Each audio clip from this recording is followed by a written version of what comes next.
L'équipe de France se retrouve aujourd'hui face à une opportunité rare, redevenir numéro 1 mondial. Mais derrière cette possibilité se cache bien plus qu'un simple mouvement dans le classement FIFA. C'est une question de perception, de statut et de validation d'un cycle. Depuis plusieurs années, les Bleus évoluent dans le haut du football international sans parvenir à reconquérir cette première place. Une constance remarquable, mais qui restait incomplète sans ce symbole ultime. Aujourd'hui, ce cap semble enfin accessible. Cependant, cette opportunité met en lumière une réalité souvent ignorée, le classement FIFA ne dépend pas uniquement des performances d'une équipe, mais aussi des résultats des autres. Et c'est précisément ce qui rend cette situation à la fois excitante et fragile. Car au fond, cette potentielle montée au sommet repose autant sur le mérite français que sur un scénario extérieur. Une combinaison qui transforme un succès en attente sous tension.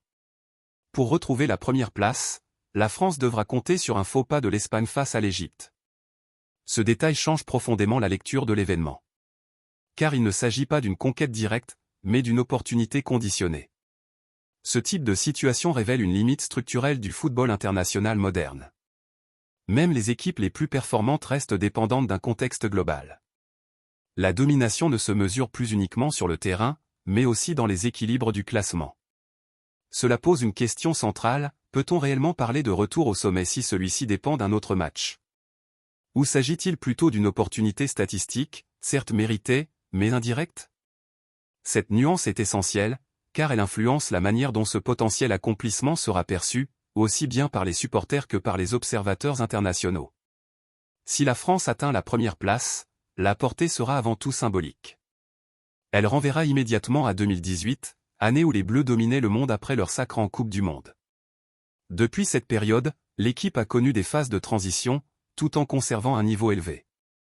Ce retour éventuel au sommet viendrait confirmer que la génération actuelle a su maintenir l'héritage, tout en construisant sa propre identité. Mais ce symbole ne doit pas masquer une réalité plus complexe.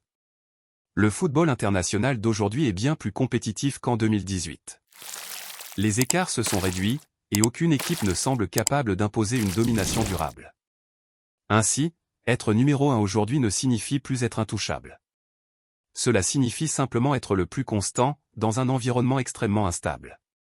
Cette situation met également en lumière la pression qui entoure cette équipe de France.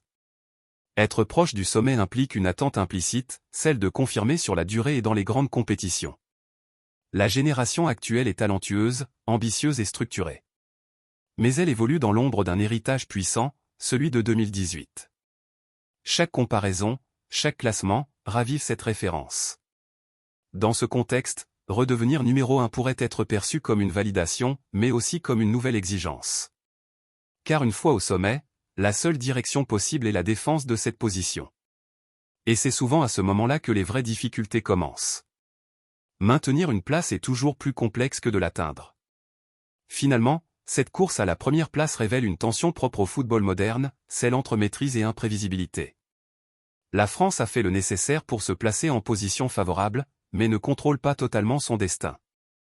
Le regard se tourne désormais vers Espagne et Égypte, un match qui, indirectement, pourrait redéfinir la hiérarchie mondiale. Une situation paradoxale, où une grande nation dépend d'un résultat extérieur pour atteindre le sommet. Si les conditions sont réunies, les Bleus retrouveront la première place.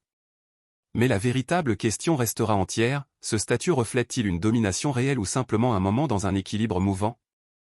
Dans tous les cas, une chose est certaine, dans le football actuel, être numéro 1 ne garantit rien, sauf d'être la cible de tous.